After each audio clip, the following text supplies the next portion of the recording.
رضی اللہ عنہم اجمعین کا سرخ چادروں کو اتارنا۔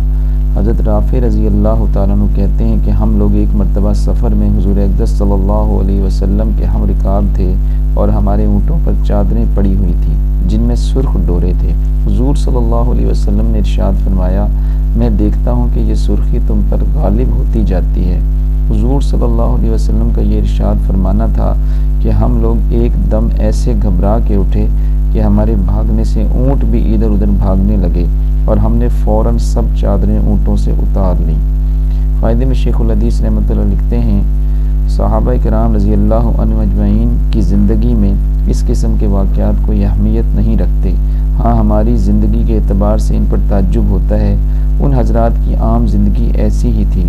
عروہ بن مسعود جب صلح حدیبیہ میں، جس کا قصہ باب نمبر 1 کے نمبر 3 پر گزرا، کفار کی طرف سے قاصد کی حیثیت سے آئے تھے تو مسلمانوں کی حالت کا بڑی غور سے مطالعہ کیا اور مکہ واپس جا کر کفار سے کہا تھا کہ میں بڑے بڑے بادشاہوں کے یہاں قاصد بن کر گیا ہوں، فارس، روم اور حبشہ کے بادشاہوں سے ملا ہوں، میں نے کسی بادشاہ کے یہاں یہ بات نہیں دیکھی کہ اس کے درباری اس کی اس قدر تعظیم کرتے ہوں جتنی محمد صلی اللہ علیہ وسلم کی جماعت ان کی تعظیم کرتی ہے۔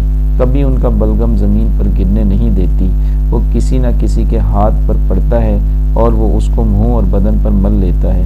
جب وہ کوئی حکم کرتے ہیں تو ہر شخص دوڑتا ہے کہ تعمیل کرے، جب وہ وضو کرتے ہیں تو وضو کا پانی بدن پر ملنے اور لینے کے واسطے ایسے دوڑتے ہیں گویا آپس میں جنگ و جدل ہو جاوے گا، اور جب وہ بات کرتے ہیں تو سب چپ ہو جاتے ہیں، کوئی شخص ان کی طرف عظمت کی وجہ سے نگاہ اٹھا کر نہیں دیکھ سکتا۔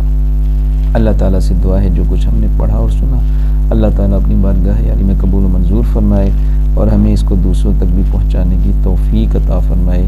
آمین ثم آمین۔ جزاکم اللہ خیرا۔